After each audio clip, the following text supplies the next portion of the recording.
Oh, excellent. Okay, so it looks like we'll just start right now. Why not? When is he in the back? So we have our public service announcements. I think instead of waiting 15 minutes, we'll just start the debate 5 minutes after. I think that's when the alcohol and beer will be in, so everyone will be happy or so. Okay. Okay. So enough of that. So thank you all so much. I'm Solomon Sonya. And it's a pleasure, it's an honor, it's a blessing to be here in front of everyone. I'm here, so I've had a good time working on Splinter, and hopefully we'll be able to learn something as we progress through these slides together. So first, I'd like to start off with the obligatory disclaimer, just saying that use the knowledge, I guess, that we discuss, or use knowledge in hacking and things for good. Use it for good and not for evil. So all of that text is just saying, as hackers, please be nice, because if you destroy somebody's computer system, although I built the tool, I'm not responsible, because one of you actually executed on another computer system. So please, just be safe. Be safe and be kind. Is that fair? Fair? Okay. All right, I'll take that as a yes. So this is what to expect in the following presentation. For the most part, I think it'll be obvious what we cover, just as we go from slide to slide. But one important thing is this bastard, our live demonstration gremlin. So in America, whenever we say like a curse word, we say, excuse our French. So if we're in France, what do we say? Excuse my American? Will that work? I don't know. I'm not sure. But just in case any of the live demonstrations fail, I'm sorry. It just happens. For whatever reason, you get up here, you try and do a demo, and things fail. But hopefully it doesn't. And if so, I have a backup laptop. Hopefully everything will go well from there. So the research motivation.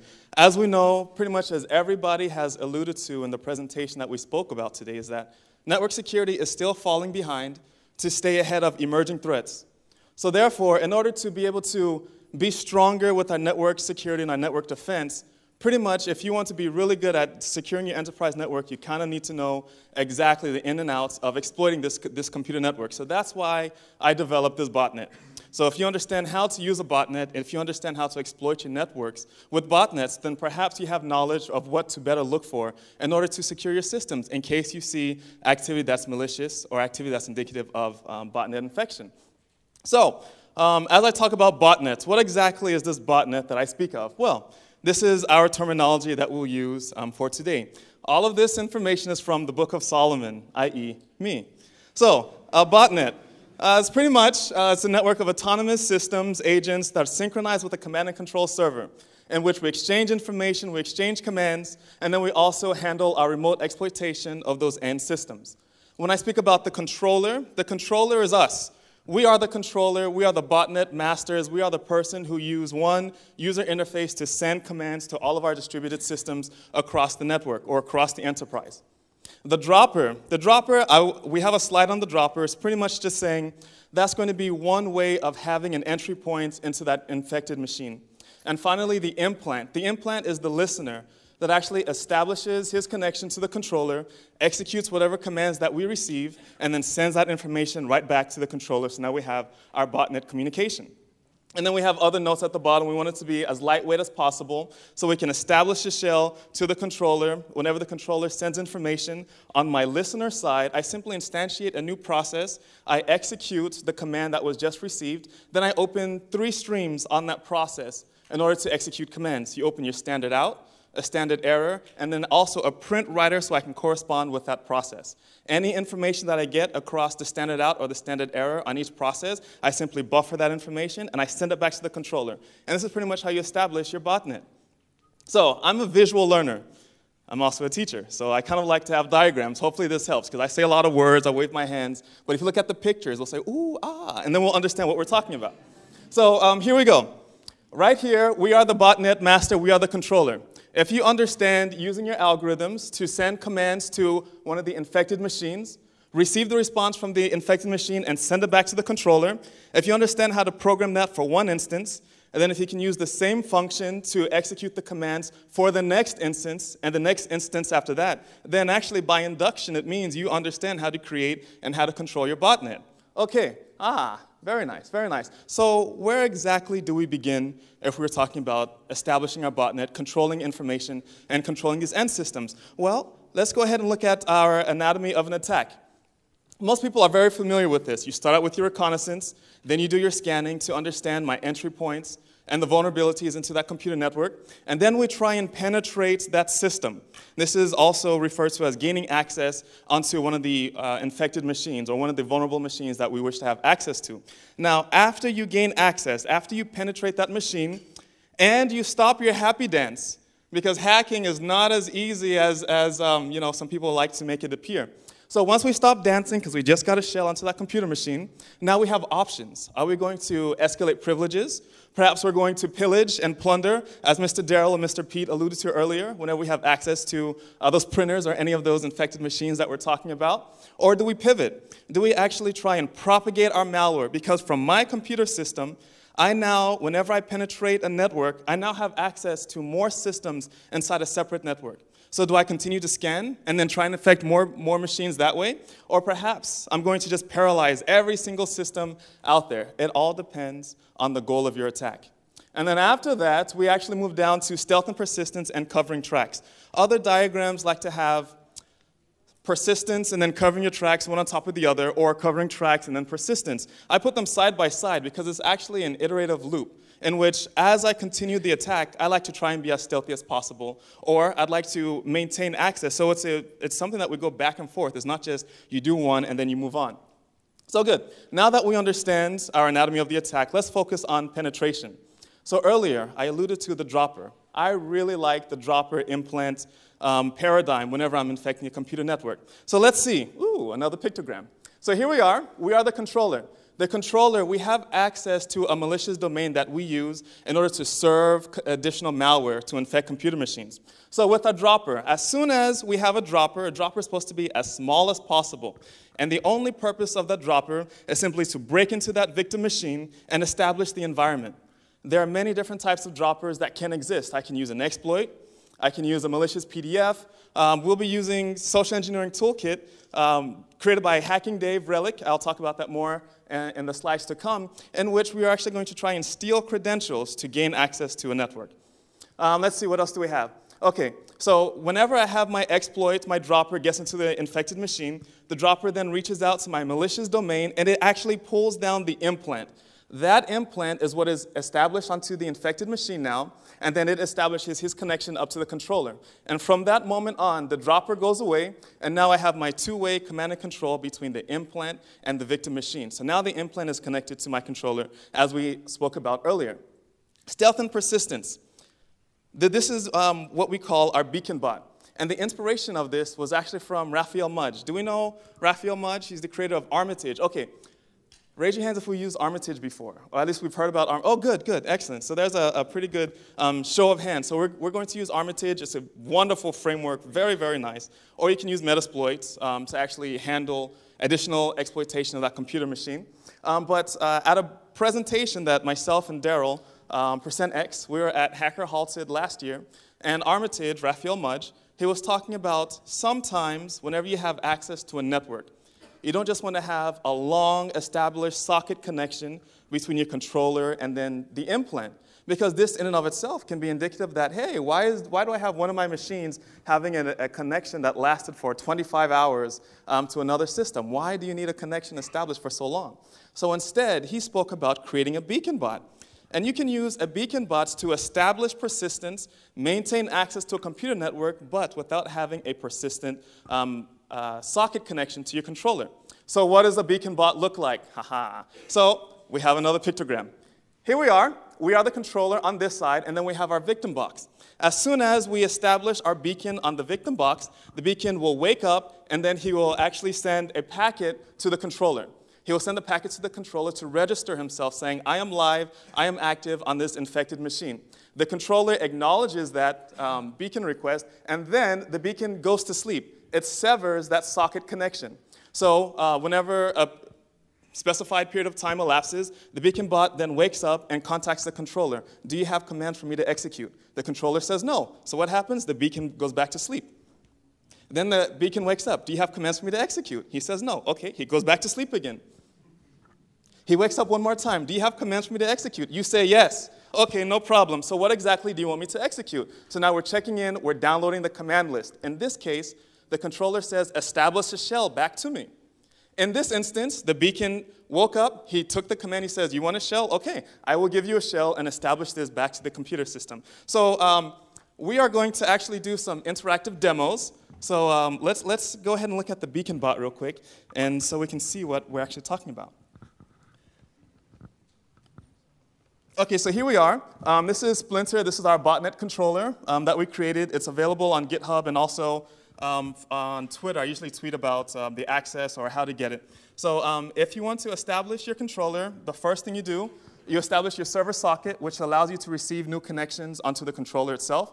And then also an FTP socket. This allows me to exchange files and things like that. So pretty much after that, everything else is supposed to be as simple as possible. And I will show you things as we progress throughout this demonstration.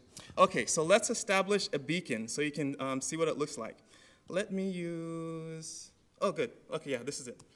OK, let's go ahead and clear this. CLS?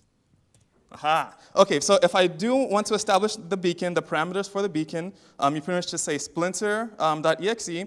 And if you do -H, I have a help option that I show you all of the options that you can use for this actual implant. So here we are going to use the beacon option. So if we enter in Splinter -B for the beacon, and then the IP address to the controller. The IP address of the controllers in this case is 192.168.223.1. Yes, it's right here. And then the port that we're listening for server socket connections is across port 8080, which is right here, established port. So I do a space, 8080. And then the next parameter will be my beacon interval. How often do I want the beacon to sleep before checking in with Mr. Controller to see if are there commands for us to execute? I will tell it 6 seconds for now, and then I'll press enter. OK, that's my firewall that's on. Let's go ahead and turn that guy off. He'll kind of mess up my demonstrations here. Don't do that. OK. All right, so it looks like our beacon is connecting over to us. So at this spot, if we click on the beaconing agent command terminal, this tab, you can actually see whenever a beacon checks in, he checks. OK, beacon check-in has just been received, and that's the beacon's ID. And at this spot, we don't have any commands loaded for him to execute. So if you do want it to execute commands upon the next check-in, let me do this. OK, you can come over here to the right and then say add command. So 2 commands. Let's do who am I?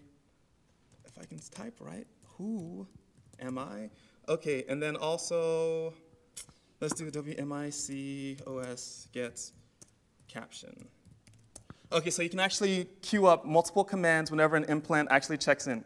And then to enable it, you just click enable to the right. It turns green on this side. So the next time the agent checks in, he downloads the commands list and then provides you the response. So here I see that I'm executing on a Windows 7 professional machine. And then also, who am I? I'm listed right now as an admin PC. OK, now let's go back to the connection status. And if you click on the active tab, you see that we have no active connections into the controller. So the main purpose of the beacon, right, was to say, OK, when is it time to establish a shell to us? So I just disabled all of the beacon commands. So the next time the beacon checks in, he just says, OK, check in, 0 commands established. OK, so if you click on shortcut, I'm going to say establish a shell. And upon the next time that the beacon checks in, I'm waiting for him to check in. OK, good. So he just checked in. So the next few seconds, we should now see the beacon is going to return a shell to us. OK, and so that's the shell that the beacon just responded to us. And actually, do I have internet? Oh, OK, so I actually built in a resolution in which I can do geolocation for the implant that checks in, which I was thinking it's sometimes nice whenever you have many sockets, you don't know where these computers are. So I actually display a map to show you, well, this is the greatest or latest resolution of where that infected machine actually is. So if you want to see that, you click on the beacon, or you click on the connection here, and then you move over to Google Map. And then Google Map will actually display on your, using your default browser, where I believe that connection is coming from. I'm connected to the internet. Sorry, I wish that one would work. It might work in the next one.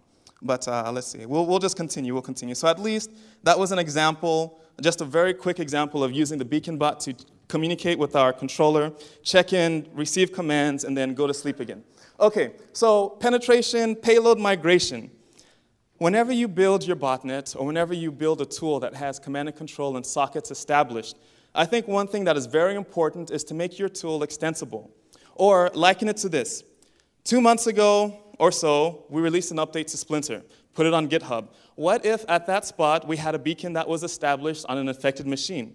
But no kidding, 2 days ago, or whenever we flew over from the United States over here, I created a new payload, and I put it into the system. So how do I now get that update to affect the beaconing agents that I've had running for the last 2 months? Will that guy see the new update that I just created today? No, he won't.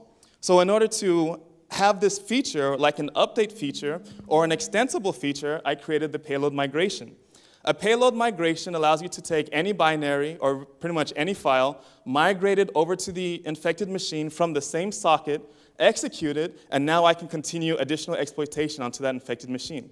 So let's say, let's say if I have an initial connection to that infected machine, and now I want to run clear logs, or I want to run any other exploit. Sometimes, whenever you magically find yourself on an infected machine, and then you say, okay, but I want Armitage on that infected machine, not Splinter. Well, I allow you to transfer over pretty much any payload that you have now to that same infected machine using what we have. So here's a diagram of what we're starting with. So we're going to start at the controller. We already have an established connection to the infected machine. And now we have Metasploit. We also want Metasploit to have access to an infected machine too.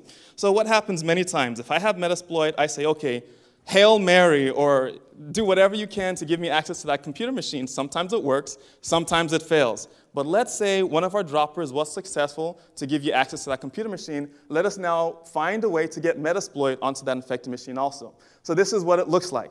What we will do from Metasploit, we will create a reverse interpreter, and then we will transmit that reverse interpreter from the control socket onto that infected machine. Then we'll execute it on the infected machine, and now we will bring a socket over to Armitage, or over to Metasploit, if that makes sense. I hope it does. If not, don't worry.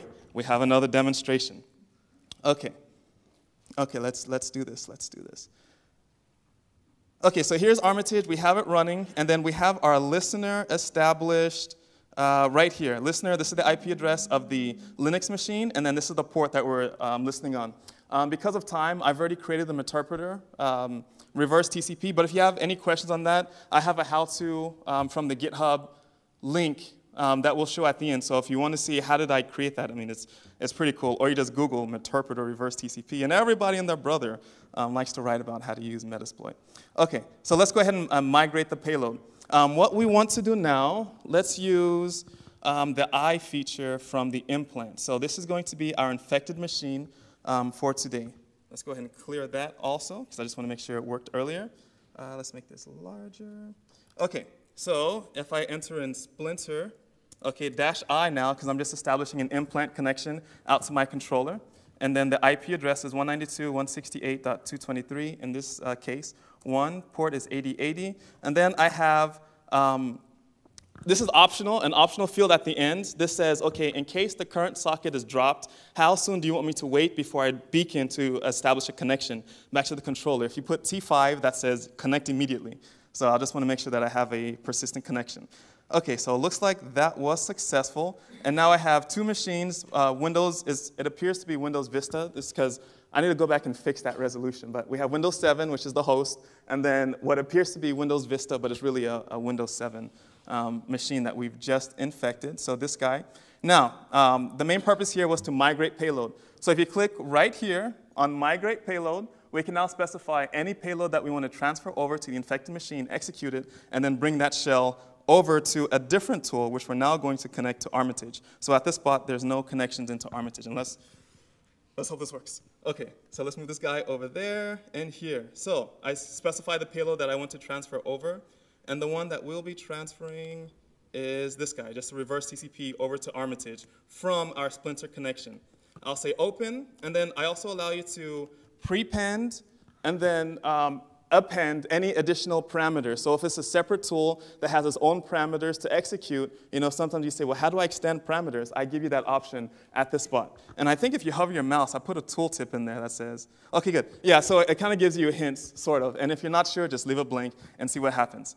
Okay, then I click check options just to see where I'm going to put it. I'm going to put it in the infected machine's temporary file, temp folder. And then at the bottom here, you have an option. Do you want me to execute the payload immediately upon transmission to the infected machine, or do you just want it to stay there and then I can execute it at another time? So you just say yes or no. And so we'll hit launch.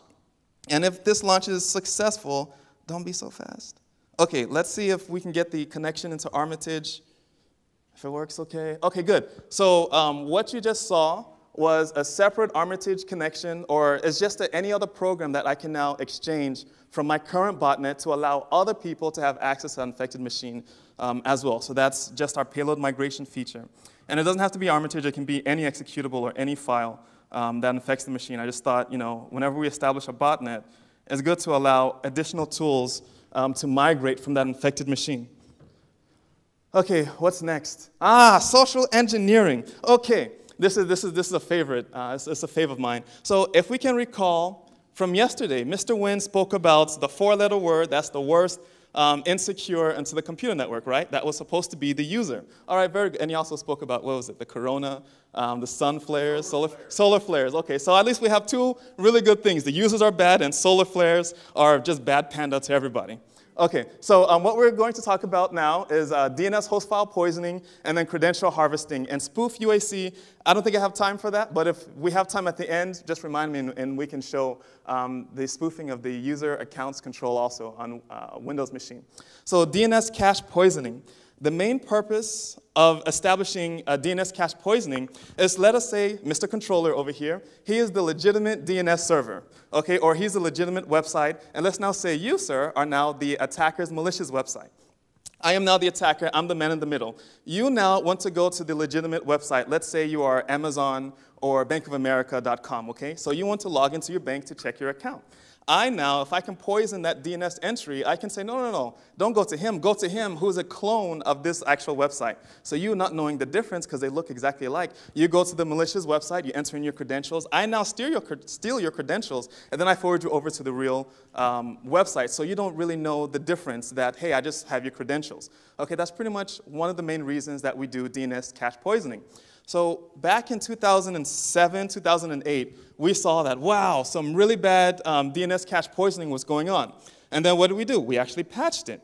So if I did want to poison a lot of our main top-level domains, I believe that was the one that the attack worked in 2007, 2008. In order to do that, I would have to be very noisy because I would have to constantly poison almost every single DNS top-level domain and also the authoritative domain servers across the entire world and say, no, don't go to Bank of America here, it's actually here. Again, that's very noisy and has been patched. At least most of it's been patched by now. So we're not going to do that because it's noisy and it just won't work well. The next thing we can do is a man in the middle, which I kind of explained. If I am inside the network, instead of you going to bankofamerica.com, I now cache poison both of you. I say, okay, you are now the router, you are now the legitimate website. I am the attacker. You do not go to the router, go to me. Any packet that you send, I'm going to forward to the router. I'm now going to tell router, do not send anything to him, send it to me. So now back and forth, I can continue to control every website that you go to. This, again, is very noisy because I have to continuously send gratuitous ARP packets in order to continue that man-in-the-middle attack. And it's also very detectable if you're monitoring the packets on your network. So we're not going to do that either. We're not going to do that either. Instead, let us actually manipulate just one entry. We'll add one entry to the infected machine.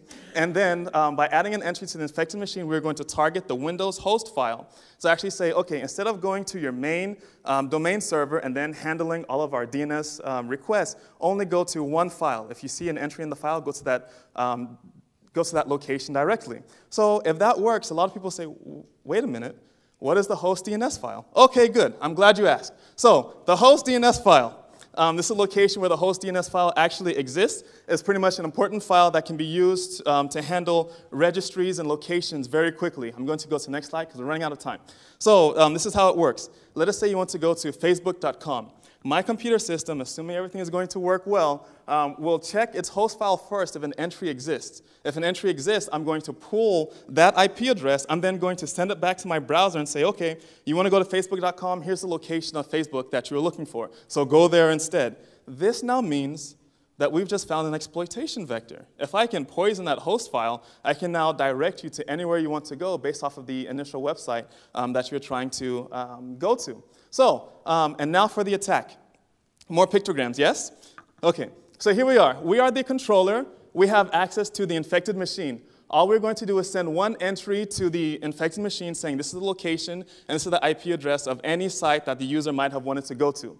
Then we're going to use the social engineering toolkit. Very beautiful. It's a warm fuzzy. The social engineering toolkit works very well. One of the things that we're going to use it for in this demonstration is to actually clone a website, and then if I can steal the user's credentials, I'm going to forward it back to the attacker, and then I will redirect the user back to the legitimate website that they wanted to go to. Okay, so let's see. So it's demo time. Let's see if this is going to work well. Hopefully this works well. This is kind of like the hardest one, I think. So let's go back into Splinter. Yes, so this is the machine that we have. So if you first off want to look at the registry file or the host DNS file, click on your shortcuts, go down to grab host file. Okay, right there. Grab Windows host file. Okay, so if you successfully grab the file, it says this is where I saved the location. I gave you a shortcut right here. If you click on Open File Hive, this is the infected machine that we had, and then this is the host file that we just grabbed from the system.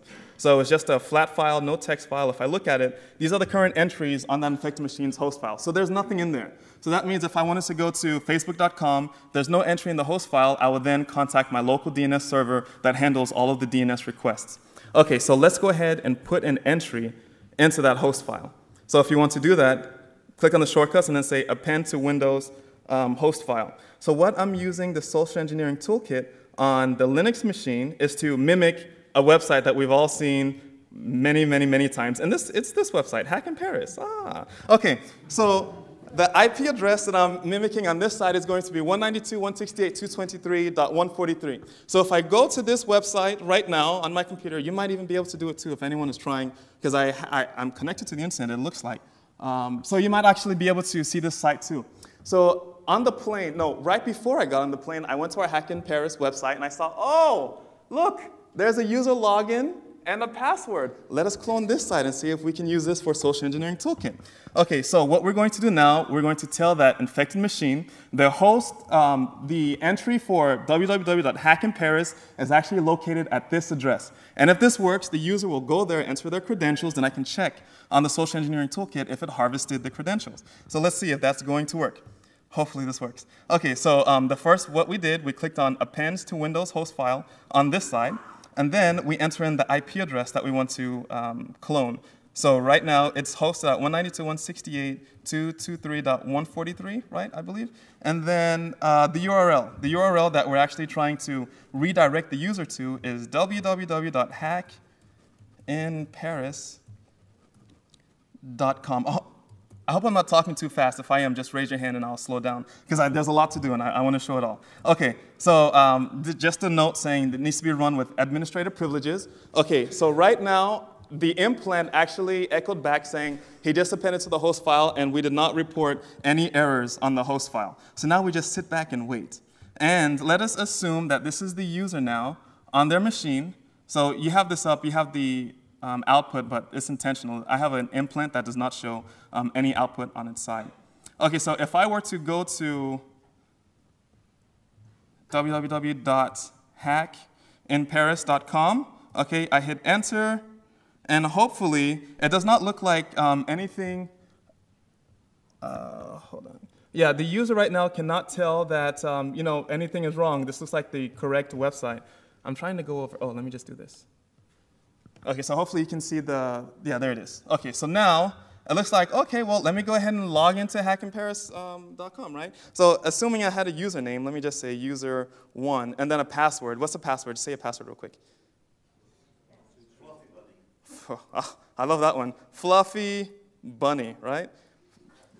Bunny? Fluffy bunnies? Okay, okay. So let's say enter. Do you want to remember passwords? Why not? Okay, and So I think if my internet was working right, this now would have been the redirect from the credential harvester redirecting you back to the legitimate website to try and log in. So the user might see that, oh, why did I have this redirect? If they even paid attention. If not, you just enter hackinparis.com and you try and log in again. Because you might just say, oh, well, it looks like the login failed. But let us now go to our credential harvester, which is running. Let me go to the location. Any file that we do receive from the harvester will be saved in var, let's be quick, var www directory, and then we should have a file. It looks like it did not save. I should have run this again. If this did work, you would have seen that there was a text file saved at this location. If you would have opened the text file, you would have seen that the user's name and their password would have been saved into that file. It looks like the live demonstration gremlin got me there. I'm not sure why. I could try it on this one, but that's okay. We'll continue. Just try it on your own side. Everything else worked, though. We poisoned the DNS. Whenever the user wanted to go to that legitimate website, it redirected them over to the credential harvester. The file should have been there. I'm not sure why it's not there. It worked in the back. Trust me. Okay. Just trust me. Just trust me. Just trust me. Okay. So besides that one, let's do just one more. So scorched earth. Scorched earth is kind of a term that's used, okay, if I cannot gain access to a system, or if I cannot have something I want, nobody will be able to access this computer system, right? Scorched earth, I'm burning everything. Okay, so how are we going to use scorched earth in this side? We're going to use it for denial of service on the enterprise network. So if I were to ask you, what does denial of service mean? What is a DOS? If I were to say, what is a DOS, what is a denial of service? What would you say? What is a denial of service? Yes. Okay, yeah, so we'll just read the slide. So if we read this, it says, normally we're going to send too much information that the server can handle, and many times it causes the server to crash, right? That's what we understand a denial of service to be. Except, as the attacker, as the programmer, I feel that definition is insufficient to say exactly what a DOS means. Because in my opinion, the definition of sending too much information in order to let the server crash is more of an affected. It's more of, I guess, the measure of effectiveness if the DOS is working. So can I access the server? No, it has crashed. The DOS is working. Instead, let us refer to the Book of Solomon, for a new definition for DOS. Instead of thinking of a DOS as sending too much information, let's only consider it to be resource starvation.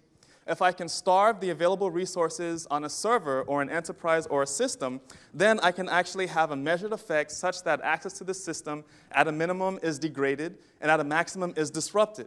Okay, I think that's better. So now I can ask another question as the attacker, as we're developing these exploits, how do I starve resources on a server? Well, there are actually many techniques. Many techniques exist. And one I developed 2 weeks ago, another one I developed on the airplane, which was like a 9-hour flight or so from Washington here. I was like, wow, let's see if this works. Kind of heartache, because sometimes when you're just in the zone programming, you're kind of angry at the world. But we have, I think, 4 things that I learned from that process. And the first, if we want to do a DOS, the first is to analyze the legitimate traffic. So if I want to DOS a website, let me go to the website and look at it with a packet analyzer, i.e. Wireshark, to see what does it look like if I want to DOS the system. Okay, the next thing is to learn the protocol and the structure. This is very important because a DOS on a website, an HTTP website, is going to be completely different than the way you try and DOS an FTP server. And I learned this the hard way. I was like, okay, I just programmed the website DOS. Let's go ahead and do the same process for an FTP server. And it was like, punt, slap in the face. I'm sorry. I need to refer to this RFC 959 to understand how to first authenticate with that FTP server and then to send it commands to starve its available resources and then cause a DOS. Okay, so I think, all right, good. That's our clue for a DOS. So let's do this real quick. Let's do this. Okay, so I am also hosting our Hack in Paris website on a separate IP address. This is at 192.168.229.9. And everything is identical to the main website that we're familiar with. The only thing I added was this script at the top, so that if I refresh the page, then you can see that the script is updating appropriately. That means whenever I went over to the website and said, can I have your index page, it sent me the index page along with the script. My browser executes the script, and now you can see that, okay, I just received information from the server. Okay, let us now have a visual of what that DOS looks like on the actual network. Have we heard of Ether8 before? Ether8, raise your hand. No? No? Okay, only one. Wow. Ether8 is incredible. It's incredible. So what do I do with Ether8? Ether8 can allow me to see various nodes in my computer network, and also it kind of does a visual, which whichever node receives traffic, I can kind of see it expand and go big and go small based off of its bandwidth utilization inside the network. So right now, if I were to move this over, and this is working okay, Yeah, good. So you actually see that this is my system that sent the request over, and then this is the server. No, this is my system, and this is the server. He sent an initial request over to the server. The server sent a lot of traffic back to the system, and then it goes away, because right now we're not exchanging any information. So let us use intuition. If we are going to execute a DOS on that network, what do we expect to suddenly appear on EtherApe's side if there are a lot of traffic is being sent at once? We'll pretty much expect this to go completely red, because red is the protocol for HTTP. Okay, so let's have a visual. What does that DOS look like? Let's see. Okay, so if you want to execute a website DOS, please again use this for good and not for evil. How is anyone going to use website DOS for good? I don't know, but you figure it out. Okay. Okay, so if I come over here, I enter the shortcut DDoS website. Okay, then I enter in the IP address of the website. You should be able to do URLs. I think I mainly programmed it for IP address. It works best that way. And then 192.168.228.139, right? And you can leave the port off if it's 80, but I'll just enter it in. So once I hit enter, I'll just use one. I'll just let one implant execute the DOS. I'll let this guy. So if I hit OK, oh, good, there it goes. OK, so what you're seeing is this, oh, the website is dead. So what you're seeing is this implant just sent so much information to that web server saying, can I have your index page? Give me your index page. Not only that, I instantiate about 10,000 threads, each person saying, give me your index page right now. So if that is successful, the website might actually have too much information that it can handle, and then it's going to crash. OK, so let's see if it crashed. Okay, it crashed. So if I were to refresh, you saw before that refreshing is gone. So you saw before that refreshing the web page showed the JavaScript that we wanted to, or I can see the time. Now if I'm DOSing that site, it's down. That server actually crashed until we go back and restart the server. But even if we did restart the server, you would see that, how much time do I have? Do I have 2, 3 minutes? OK, good. OK, so let's try this. Let's try this. Let's see if we can make this look right. OK, it's not going to appear as I wanted to, but let's just say right now you see that the agents are kind of sleeping, waiting for that server to come back online. So if I go back to, this is the machine that's hosting the server, also what I use for the demo. I use Abyss Web Server to host that website. Let me go ahead and close it down because he's finished, he's done for. OK, so if I just restart it, OK, if I restart that server and then go back to, yeah. So you see the implants recognize, server's up, kill it. So it's going to try and kill it again. and now the server, we try to bring it up, but it happens so fast. If I try and reload, the server is done for again. It's still down, so they just wait and wait and wait until you say, OK, go ahead and stop the DOS. I think they've suffered enough. So if I want to stop the DOS, if you go over here and say halt website DOS, OK, then, yeah. So now the agents, the implants stopped, and they will stop the DOS. OK, so at least I give you a halt feature. The next one is FTP. That one OK. I think you can tell I like that one. I did that one on the plane. OK, so if I want to go to our FTP website, I'm also hosting the FTP website on 192.168.223.139.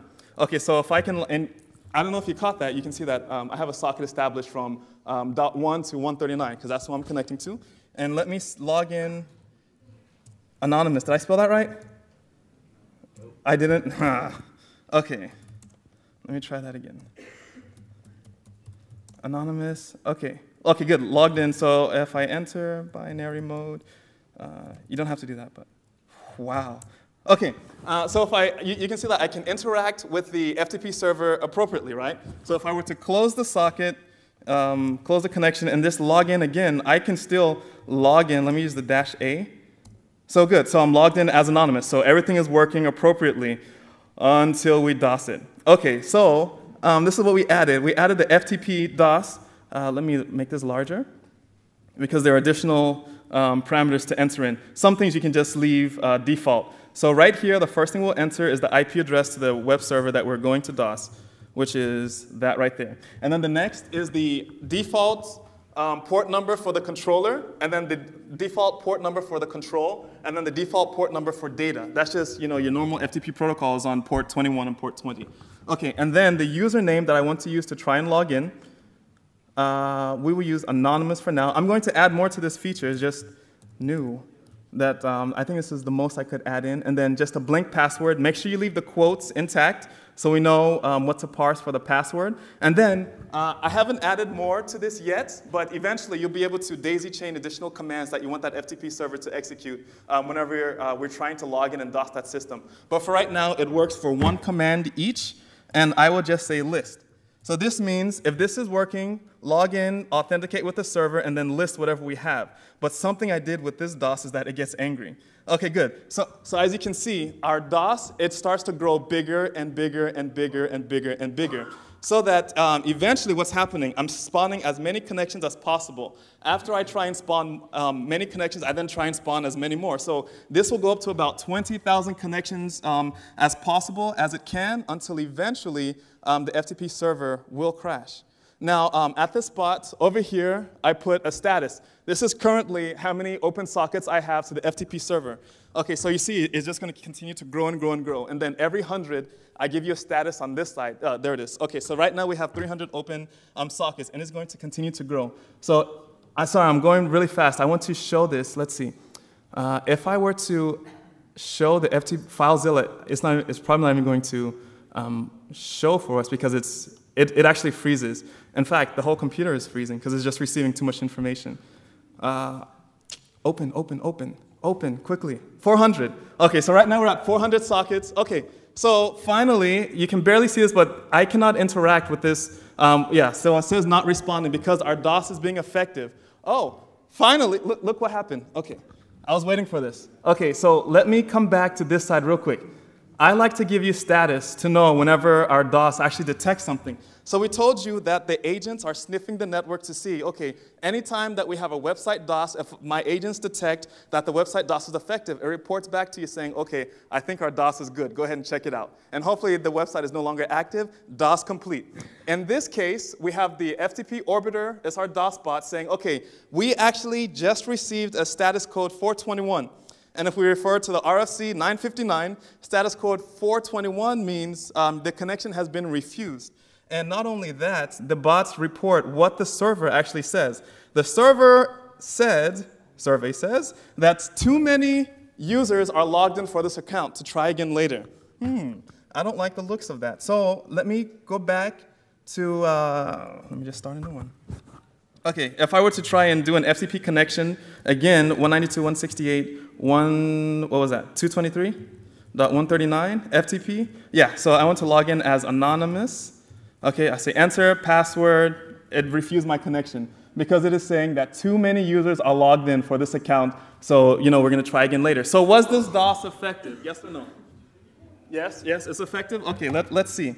So if we were to look at the network again, they're still having at it. So they're trying to DOS it as much as possible. So eventually, let me come over here, and this will be the last one, and then I'll finish because of time. If you say halt FTP server DOS, OK, the agents report back the DOS, we're halting the DOS, and now you can see no more traffic is being sent as much as possible, so that FTP server should be working OK. So if I were to try one more time to log in, is this what we used before? To the FTP server as anonymous. Password, bam, there we go. So we can log in again. So at least that's just a few options that we added in to our botnet to allow you to do as many things as possible. Let's go back here. And then we'll just finish. OK, so we just finished demo. We did the DOS.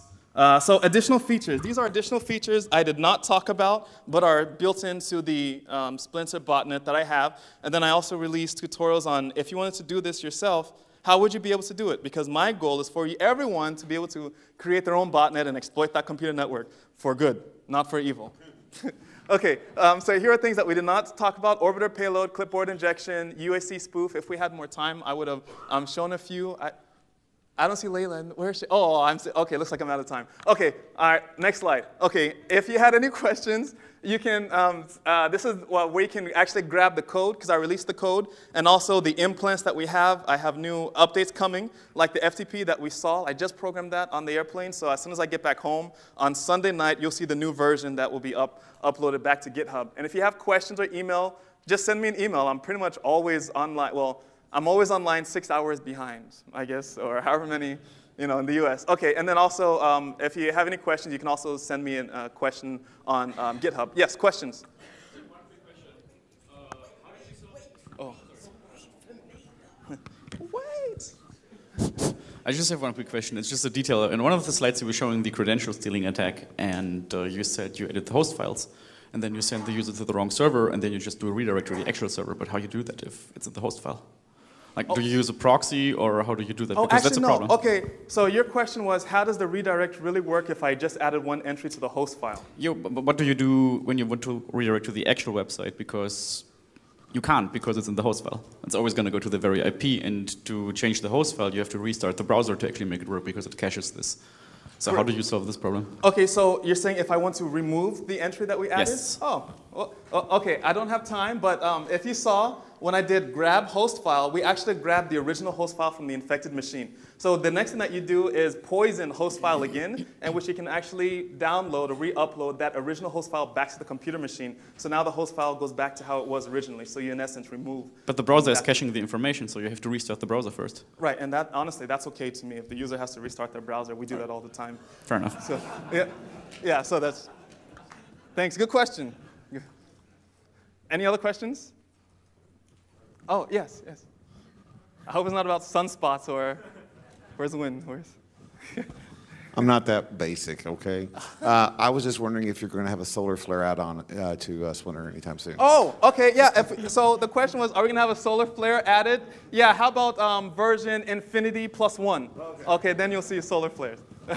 Okay, anything else? Anything else? All right, honestly, thank you so much for your time. If you have questions, please see me. Thank you.